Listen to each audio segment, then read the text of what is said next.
I want to take you to the park is like cute if he's like very romantic, mature man who just for some reason hasn't found a girl yet at 30. Mm-hmm. Um, that's cute, you know. It's like, but if you don't like him, then it's like it's gonna be awkward. You don't want to go to the park with this guy. He's gonna show up dressed nicer than normal, and you're gonna be like, oh, this is a date. Shoot. Ah, Yeah. man, I have to You're figure gonna out. be Hey, in let's get ice cream. shorts. No, I'm on keto. No, I can't I'm do on that. keto. He's gonna try Yeah. to hold your hand. Oh man, yeah. You're not gonna want that. You don't want that. I know it hurts. I'm sorry. This is not your fault. All right, you came to the right place, you ding dong.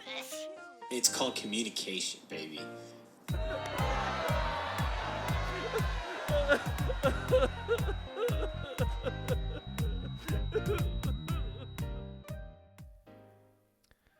Welcome to Dr. Ethan's Dating Corner, the best and only podcast that is, well, hold on. Yeah, I mean it is. It's the only. It's the only Let me podcast. start over. No. We're running through this. All right. Carry on. I'm Ethan, and I'm Dr. Ethan. Patrick. And this is my nurse, Patrick. And this is a dating podcast, right, Patrick? Yes, we you ask us a lot of questions about dating, and so we want to answer them. Ethan has a PhD in dating. He's a doctor of the mind and a surgeon of the heart. And if you want to ask a question yourself, you can go to bit.ly/crunch discord, and you can ask your question there in the dating corner chat, where our lovely friend Ben collects your questions and puts them in our podcast chat for us. So we have them ready to go. He loads us up like a truck at the Walmart distribution center. Yes, which we need someone to do that for our Catholic chat thing. So if you want to do that, it's not a paid position, but it comes with love and admiration. We need a topic generator for our main show. There's only a few people I would trust to do that job. Oh, really? Yeah. Mark Wahlberg. Do you think we could get Mark Wahlberg to be a mod in our Discord community? We should ask him to do that. Hey, Mark Wahlberg, would you like to be a mod in our Discord community? We don't want you to come unpaid on the show. We can't give you Hallow money, but we can give you something that Hallow can't give you, which is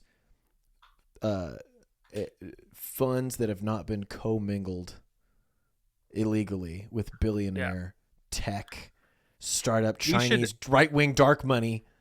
We should hand him a card for the Crunch Catholic podcast, which I have made. I haven't ordered yet, but have made. He will throw it away.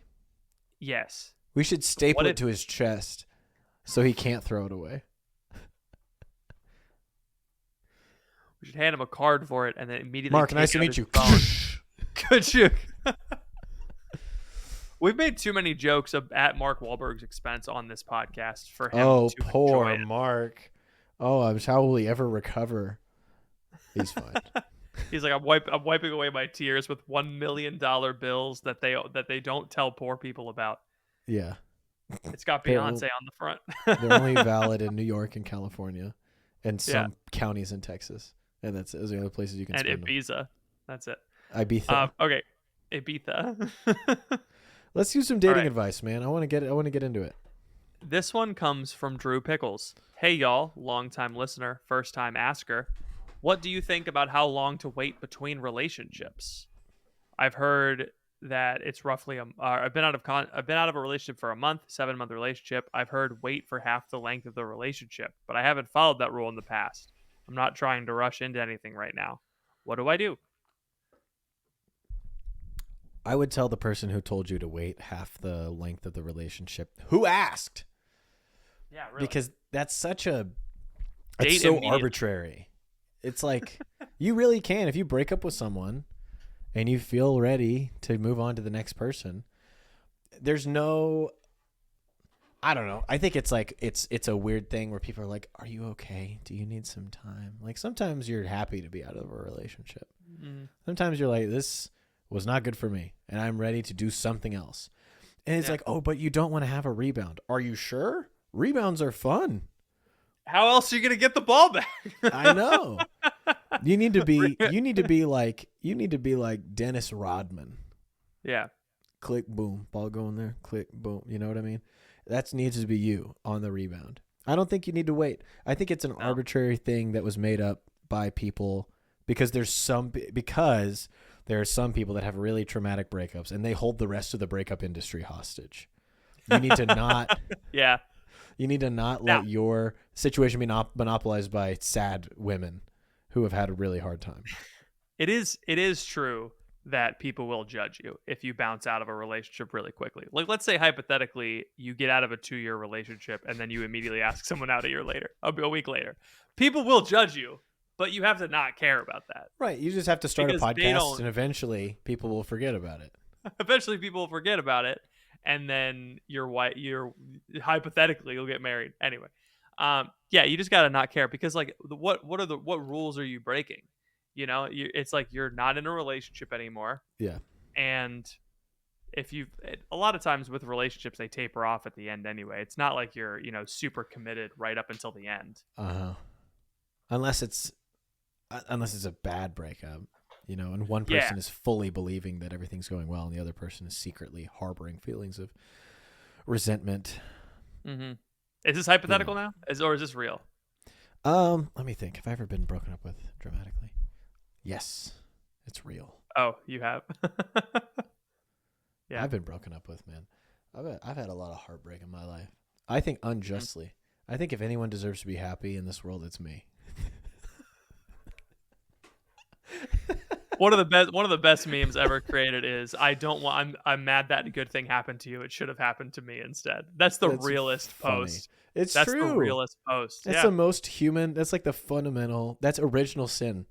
I don't want that good thing to have happened to you. It should have happened to me. Yeah, it's the opposite of how we ought to behave, but it's just so absolutely so real. Anyway, don't worry about it. Date whoever you want, whenever you want. One at a time. One at a time. Yeah. That's the rule. And even then. This one comes from Muffin. All right, I'm ready. A pure friend advice question. How does one start a conversation with a former first grade classmate who may not remember you at all? All right. Second grade is tough for everybody, but you got to. Wow, how did you get access to this podcast? You really like that one, huh? I like that one. That's good. I was instantly in advice mode and you were in comedy mode. That's great. You are funny. That's what I mean. Don't say that you're not funny. Oh, thanks. Yeah. I just thought it was funny to think about a second grader writing a dating for a question. we shared crayons in art class, but now she's weird, sharing crayons with someone else. Like in elementary school, you remember like you're friends with someone in first grade, and then the summer goes by, and you come back in second grade. There's a totally different person, and your little mind can't comprehend it. You're like, but we used to do. Change. You don't like dinosaurs anymore, but that was our. We used to play dinosaurs every day. Dinosaurs. Now you like basketball? He went to basketball camp. You went to Shakespeare camp. You guys have chosen different paths. You don't understand. Who's LeBron James? This is a problem that I genuinely had when I was at school. People would be like, I like watching the Miami Heat play basketball. I love LeBron James. And I was like, who's LeBron James? I was like, who's LeBron James? This actually was this was a problem I had in high school, not so much elementary school, where I was struggling to relate with my peers on the topic of basketball, but elementary school as well.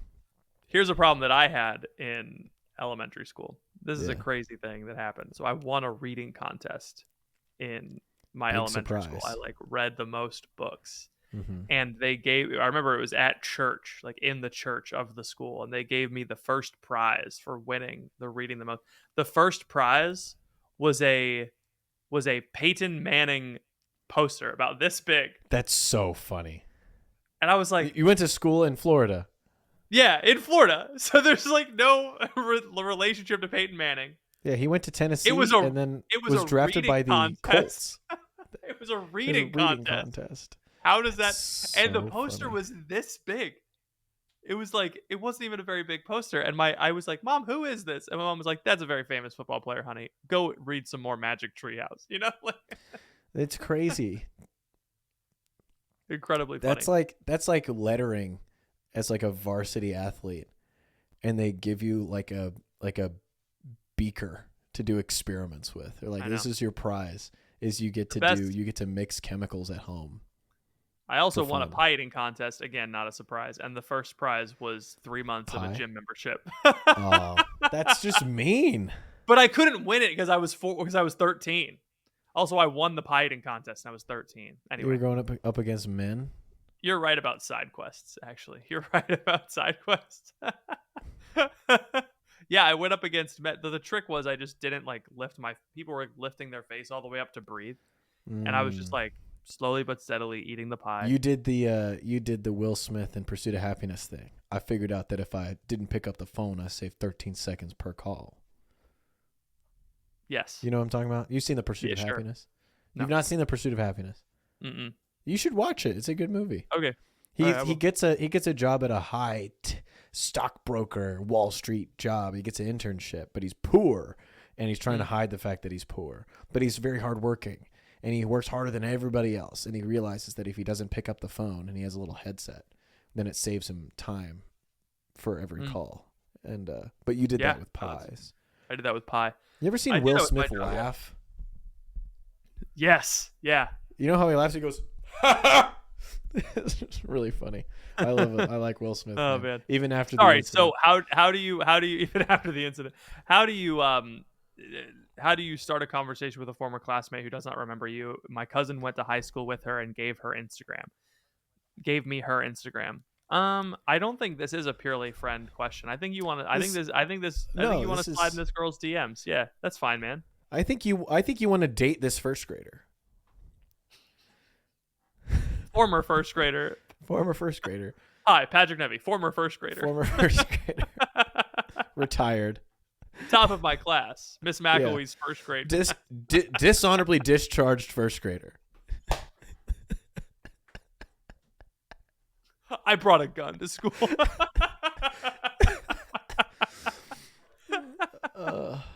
That's so funny. Man. Getting expelled, but calling it dishonorable discharge. I was dishonorably discharged from high school for bringing a switchblade in my backpack. I forgot I had it in there. So you want to date this first grader? That's fine. Have you considered sending her a coloring book? Have you considered? Here's what you do. Hey, we were in first grade together. My friend showed me your Instagram, and I thought it would be cool to reconnect. How's it going? Easy. Like, also, I mean, you don't you're have cute. to. Also, I think you're good, and I thought you were cute back then. I think you're still cute now. I think the current version of you, not the past version of you. I think that would be very odd. To be clear, I have a crush on you now. I don't think you need to make this anything more than it is. It's like, hey, we used to go to school together. What are you up to now? Women get this text all the time. So if she likes it, she knows what it is. You know what it is. There's no mystery here. So if she's into it, she'll be like, "Oh, hey, how's it going? Like, nice to hear from you." And if she's not into it, then she just won't respond.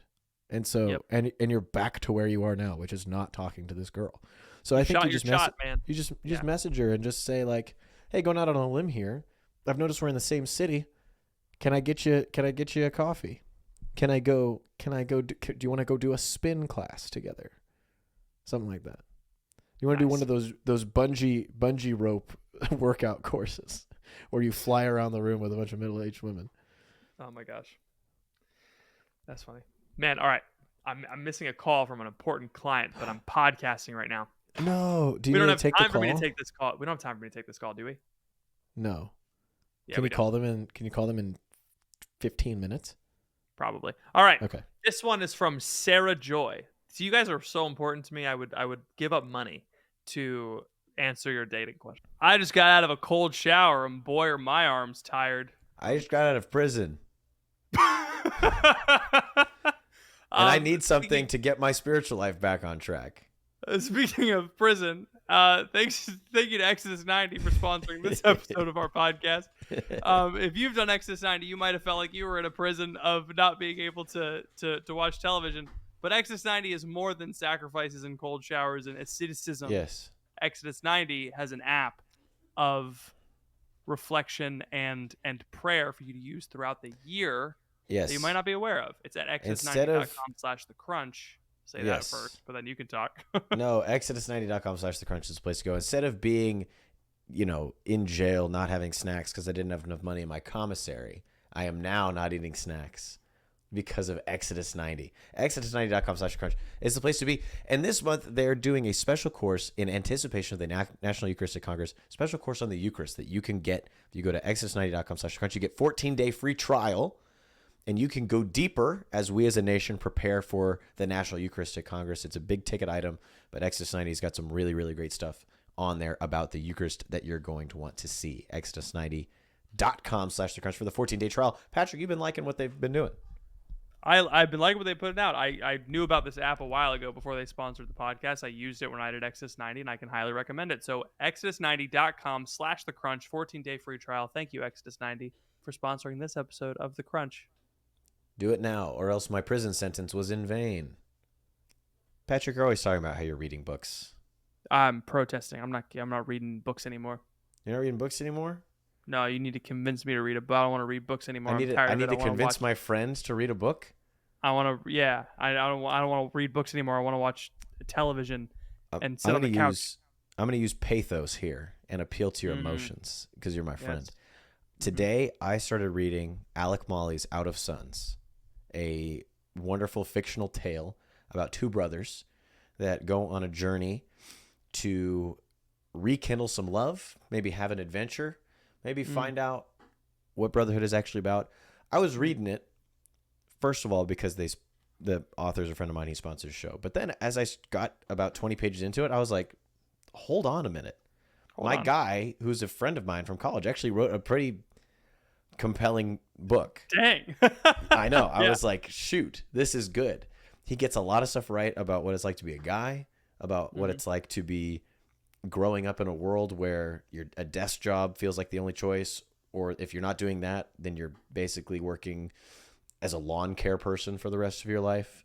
Like these two young men that are just wrestling with, like, how do I live my life? How do I not let down my dad? How do I be a good person whenever it's so easy to not be a good person? I really think you'd like the book, and I think you should read it. Well, I'm convinced. I know I'm doing like a bit, but every time you talk about, for some reason, Alec, the book is not getting to my house. Please send. You're torturing me. I'm hearing about this book, and I'm like, honestly, I'm just gonna go buy it. That's actually, I've decided I'm just gonna buy it because first of all, it's I'm telling everyone else to do it, so I should probably do it myself. But yeah, I'm gonna go buy this book. You should all do it too. Out of Suns by Alec Mauly. It is out on Amazon now. Go check it out. I read half of the book in one sitting today. Wow, so is that good? I'm not joking. So everybody, get the book, read it. Out of Suns by Alec Mauly. Get it on Amazon. Link is in the bio. Patrick, you know what I hate? More than the Cubs? I do hate the Cubs, but I famously, my number one enemy, I hate big tech. And I don't like how they've gotten their little grubby fingers into every single aspect of digital life. And that's why The Crunch, our website, is now proudly hosted on Patmos. Patmos is your island of refuge from big tech, and they provide top-notch web and app development services, hosting, AI, GPU services, and they're all backed by a no censorship guarantee. And Patrick, I know you like that because I know you say some crazy stuff, man. I do see some crazy things. We just recently transferred our web hosting over to Patmos. It was easy. It was seamless. The pricing was competitive. And also I feel secure that I can post what I want on my website. And all of a sudden people won't decide, oh, that's bad, and I'm going to cancel this guy. The reason that Patmos is so good, the reason that they're so good is because they have the best prices, and they own the data center all the way up to the top of the stack. So all the way down to the dirt, they own all the metal between you and your data, where it's stored on a hard drive somewhere. Like, they own all of it, so they can give you the greatest prices. And they can actually guarantee that they're going to provide the service that they say. We actually have a personal representative. Her name's Camilla, and she helps us out. She is someone that we can call if we have any issues. And they don't ever do anything offshore. So anytime we're working with them, we don't have to call and like be on hold or like it's a call center in another country. It's great. They're really, really wonderful people. So if you want to like build an app or a website, or you want to host your current site, like you already have one, you can reach out to Patmos at patmos.tech. An easy URL to remember, patmos.tech. They help businesses and missions of all sizes achieve their goals in a safe and secure way, whether you want to build an e-commerce site or a megawatt large language learning model in the Patmos data center. Holy cow. Patmos can help you. Tell them the Crunch sent you and get 10% off your next web project or free hosting migration. That's patmos.tech. Patmos, freedom as a service. And I also hear that if you are a Crunch listener and you tell them that you are out there looking for a job in the data or computer programming world, they can hook you up. So mention our name, and maybe we could get you a job. Maybe we can get you 10% off on your next web project or your hosting migration. That's Patmos at patmos.tech. Thank you. Back to the episode. You guys don't understand how much money Patrick and I have sacrificed to do this podcast. There's so many more things that we could do that are valuable with our time. No, not really. All right. From Sarah Joy. From Sarah Joy. Short form. Should I ask my boyfriend to delay getting engaged to be considerate to my mother's feelings? Background. No. I, female 22, boyfriend M21, have been dating for 17 years. We're graduating from college. Sorry, 4 years. How did I say 17? That's ridiculous. You're hammered. I guess so. I can't believe I didn't notice. We've been dating for 4 years. We both graduated from college in the past year. He's going to grad school. We're both moving to the town where his grad school is going to be. We're Catholic. We want to get married. I asked him to get my dad's blessing. We've had other conversations. Recently, he's taken steps towards engagement. He had the conversation with my dad and went ring shopping with his mom. Now, for the scenario, my sweet mother is prone to anxiety. She has voiced concerns about my boyfriend in the past, him not socializing enough with our family, etc. That sounds like it might be the only thing. I don't know how much. If you only give one example, you say one thing and then say etc. Yeah. Yeah, it's not. It's like usually thing, people start with the worst thing, right? So if it's like not exactly. social, it's not like your boyfriend is like stealing flatware from your parents' house every time he comes over and reselling it on eBay. I caught him pulling the wings off of a butterfly and setting them on fire. You know, it's like I caught him. Different. He was messaging a first grader on Instagram. Like these are the things that would disqualify you. Yeah. My boyfriend made efforts to socialize with my family. He's taken steps to mature. I knew that getting engaged soon might make her anxious. I decided to tell her about the possibility so she could have time to process. I told her last night. Her reactions were like, "What? Doesn't this feel a little fast? Don't you think you want to wait until he has his degree, etc., etc.?" My mother helped me realize my sister helped me realize I cannot control how my mother feels, only how I respond to my mom. I'm glad I told her in advance instead of having to wait. I have a feeling that this engagement will happen within the next month. I want to be considerate of my mother and her time to process things. I also know it's my boyfriend and my decision in the end. I've heard the guys say we should never delay steps towards vocation if the actions are in front of us. Correct. Question. Should I ask my boyfriend to delay to give my mother more time to process? No. I don't think you should. I think your mom, if she has real concerns with this boy,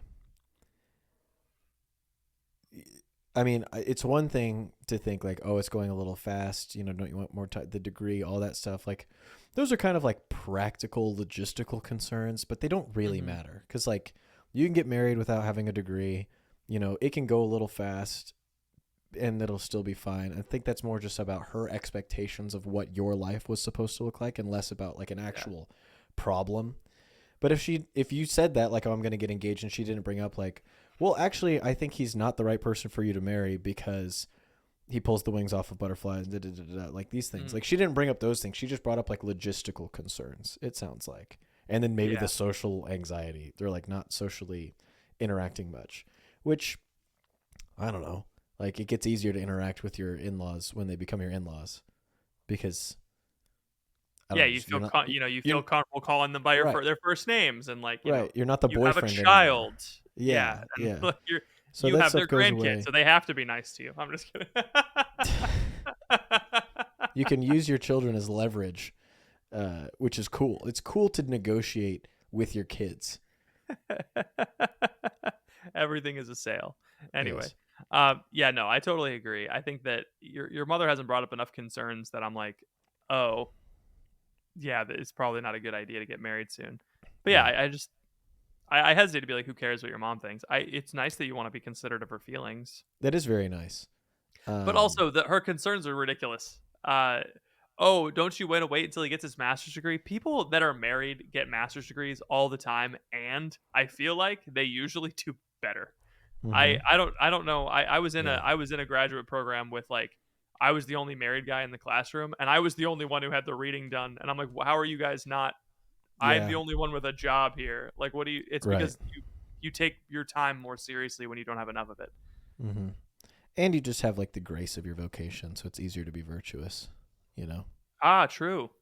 That's a real thing. So I think I don't think the answer is who cares what your mom thinks, because it's important, but I think the answer is if you want to get married and your boyfriend wants to get married and there's no impediments to marriage otherwise, get married. Like you don't have to worry about what other people say about your marriage, because it's not their marriage. And people will try to weigh in and tell you should do it this way or you should do it that way, but that's just them trying to make it like how they wanted it for themselves.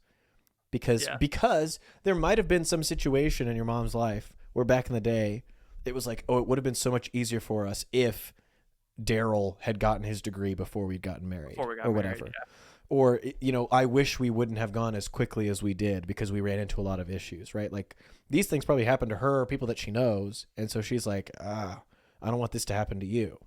Mm-hmm. But all of those situations are different than this one. And that's really hard for old people to understand.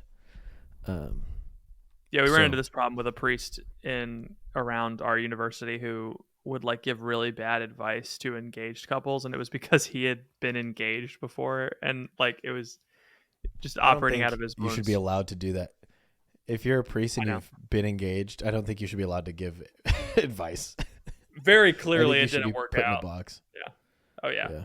No, people always operate out of their wounds. I had a priest. This wasn't a Franciscan, but I had a priest tell me to break up with my fiance, who is not my wife, because of something that I confessed, and I was like, that's a little extreme. Don't you think? Like he had never met me before, and he was like, "Oh, based on what you told me just now, you probably shouldn't be getting married to her." And I was like, "That's weird that you said that, man. You can't even see my face right now." People give advice that is out of their woundedness, and you just got to be like, "That's weird." Moving on. Yeah, I think you're in the right mindset. It sounds like you're trying to weigh all the options, so I don't think you're not doing anything wrong. But I think go full steam ahead, marry this boy, have a great marriage. Do you need an MC or maybe an MC duo for the wedding reception? Call us up, ooh, whoa, whoa, up. We'll MC your wedding for you. Please. Okay. This one has alarm bells and a siren next to it from Ben, and so I think we do this one first? I know, right? This one comes from Danny Girl, so it might be a guy, it might be a girl. I don't know. She's Irish. Probably. Danny Girl, so it's an Irish girl. Okay. I have a situation. I need some advice. I recently switched towns. Yeah, right. Switch towns is such a funny thing to say. Like you transferred schools. I switched towns. I got I got traded for picks. You moved to Mechanicsburg. I have a situation, need some advice. Switch towns. I now work at a small butcher shop that my brothers own. You're in a Hallmark movie. This is amazing. You live a cool life. This is great. You can just kill cows all day? Well, I guess you butcher them. Someone else probably kills them. Aside from them, I have 7 other coworkers, and we all work very closely together in a butcher shop. One of these guys is 30. I'm 21. We get along pretty well. He asked me after work if I want to go to the park on Saturday, after he'd already asked me if I was doing anything on Saturday, and I said no. I said, yes, I would like to go. He could just want a friend to hang out with. He doesn't have many friends or family. I'm wondering if maybe he's thinking of me in a romantic way. I'm happy to be his friend, but I do not think of him as a friend. I do not think of him romantically, and the last thing I want to do is lead him on and end up making things awkward. Any advice on where to go? Don't go to the park with this guy. Yeah, sorry. He's 30 and he has access to knives. Dude, this is the worst situation. This really is like this went from a Hallmark movie to a horror movie. I know. Don't be alarmed. I mean, you live in Ireland. You know how difficult it is out there. But does she actually live in Ireland? I don't know. Danny girl. You know that song? She might just be Irish. Whatever. She could just be named Danny. With a Y. Yeah. Danny girl. It's Danny like Danny. It's not really a girl's name. No, anyway. That could be a girl's name. I knew a girl named Danny once. It was short for Danielle. Yeah, Dani. They do Dani. Do you think they call the girls Danny with a Y in the same way that... I'm trying to think of another example. Anyway, it's not important. Yeah, anyway. Here we go. So I would not go to the park with this guy. I would cancel the park trip.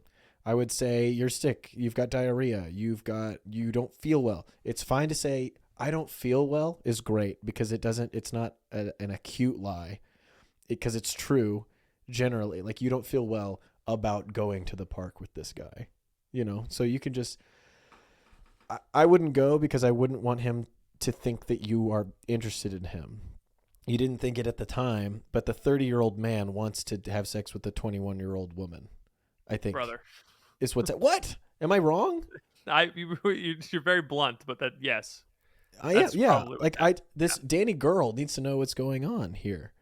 And maybe he just wants to be friends, but there really isn't a reason to be hanging out one-on-one. Yeah. There really isn't a reason to be hanging out one-on-one with someone who is 9 years younger than you at this juncture in your life as a 30-year-old. I can see this turning into a nice guy situation really fast. Yeah. It's like, if you didn't want to date me, if you didn't want to do XYZ thing with me, why did you come to the park with me? You're such a B word. You're such a this. Like, if you, I don't know. And maybe I'm reading this guy all wrong, and I'm reading the situation all wrong, but I would keep it cordial and professional at work, and I would not hang out with him outside of work if you're not interested in him romantically. Look, here's the reality of the situation. Worst case scenario, you get axe murdered by someone who works at a butcher shop. That's worst case scenario. Yeah. Best case scenario, and then your story gets sold to Paramount, and your family makes millions. So really, think about the greater good here. And some girl who has a true crime podcast and be like, she thought that she was going to the park, but she ended up going to be murdered. I don't know. I've never listened to a true crime podcast. But best case scenario is this guy has, the middle case scenario is what Ethan said, that he just wants to have sex with a young girl, which is like gross and creepy. But the best case scenario is that he at least is unaware that asking and hanging out with a 21-year-old as a 30-year-old is not appropriate. Like a girl has to know, as a man. He has to know that's the case. He has to know. Like, I mean, you can't get to 30 without knowing. I mean, maybe you can, but does he know how old you are? He might not know how old you are. He might not know how old you are. So he might think that, like, I thought you were 25, which would suck to hear as a 21-year-old.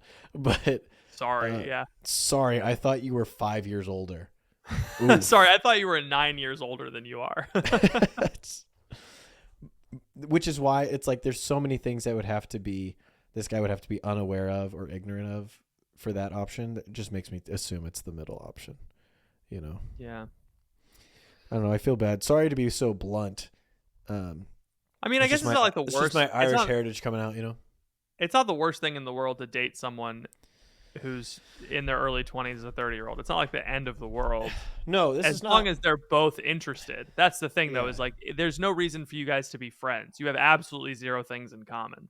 Right. Except the fact that you work at the same butcher shop, and he probably likes you. And you don't like him. If you liked him and you thought he was handsome and you thought he was interesting, this is a completely different story because you're both, I mean, it's a little weird, but you're both adults, and 21 and 30 is not, it's just weird because a lot happens in your 20s. It's not weird because of anything else. Like, you're both mature people. Like, you are an adult, so. Yeah. But that's not. I don't want anyone who's like in a relationship that's that far apart to be like, oh, Ethan and Pat think that we're creepy. I don't think anything we say on this podcast is subject to review, based on information that I learn about the people that I've impacted negatively. I will change my opinion if it means that someone will be less mad at me. But it's like if It's the Dobler the thing from How I Met Your Mother, the Dobler Dahmer effect, where it's like it's creepy if she's not into it. It's not creepy if she is. That's like the rule about relationships. Yeah. It's like I'm standing outside your window with a guitar playing you a song. It's like if she likes you, that's awesome. If she does not like you, that's awful. And she's gonna call the cops. You're gonna be in the back of a squad car very shortly. And so it's like with that, it's like I want to take you to the park is like cute if he's like very romantic, mature man who just for some reason hasn't found a girl yet at 30. That's cute, it's like, but if you don't like him, then it's like it's gonna be awkward. You don't want to go to the park with this guy. He's gonna show up dressed nicer than normal, and you're gonna be like, oh, this is a date. Shoot. Man, I have to figure out. Hey, let's get ice cream. No, I'm on keto. I can't do that. Keto. He's gonna try to hold your hand. Oh man, yeah, you're not gonna want that. You don't want that. It's less about the age now, and it's more about that you don't like this guy, so don't go hang out with him by yourself. I think this podcast is going to come out too late. It's just if they're hanging out on Saturday. They've already told her in the comments. I'm positive to not I'm go. Sure they have. I'm actually curious. Can you go and find it, or is it too buried? No. I'm sure it's not. Dating Corner. Where's Danny girl? Danny girl. If she's not Irish, then I feel really bad because this whole time I've been imagining this happening in like an Irish town. Like in the movie, the Banshees of Inisherin. That's what I imagine this happening. Yeah. This is a date. This is definitely a date you could go and bail if he asks for a second one. I doubt he just wants to be friends. That's a pretty big age difference. It's a big age gap. Try inviting other people. Barney said, "Dude, Barney is the GOAT." Common Barney W. By the way, use code Barney10 for 10% off in the Crunch store. That's so funny. Well, he said it, and I was like, there's no reason why I can't give him a discount code. Come on. Right. Do not beat around the bush. Be like, I appreciate your friendship. Not looking for anything further. If she's worried about getting us, there's a 0 chance he wants to be friends with you. Give it to him straight and insist. And if he insists, tell your brother, have him fired. Nice. If he's weird. Anyway. You could always steal one of those big cleavers from the thing and take it with you. Chase him around with it. Yeah. Chase him around. You could go crazy. You could go absolutely nut and grab the knife from the butcher shop and show up to the date covered in pig's blood and say, I've been waiting for you, Jason. And then you chase him into the pond and then you don't let him leave. And then you have to switch towns again because this happened again at the last. You chase him into the pond and you won't let him get out of the pond because you keep blocking him with the knife. That's funny. Yeah. I'm going to get you, Jason. All right. Well, thank you guys so much for coming to this episode of Dr. Ethan's Dating Corner. This has been great. Go to bit.ly/crunch Discord if you want to ask a question. If you're at the Eucharistic Congress, if you're listening to this on the way to the Eucharistic Congress, come say hi. We're doing a live show on Friday evening at 5 in the podcast stage. So you should come and check that out. Listen for Patrick's laugh. If you can hear him, that's for my laugh. Yeah, because we're going stag to this thing, so we're basically just, man, I'm gonna miss my family. All right, Ethan, do you have anything else for the people? Thank you all for listening. Wait, hold on. Listen, if you wanna reconnect with me at the Eucharistic Congress, I want you to think twice about saying anything weird to me, because I will blast you on the podcast. Okay? Who do you think is going to say something weird to you? Just one of our listeners? Anybody who thinks they're friends with me. We're not friends. I'll shake your hand. I'll take your picture. I'll kiss your baby. But never talk to me again. I'm excited to see anybody who comes. I'm so excited to see you specifically, listener. Yes. I'm so excited to see you. Well, we did it. We did the podcast in an hour and a half. How does that feel? Yes. Thank you all for listening. Please pray for us. We'll be praying for you. We'll see you all next time.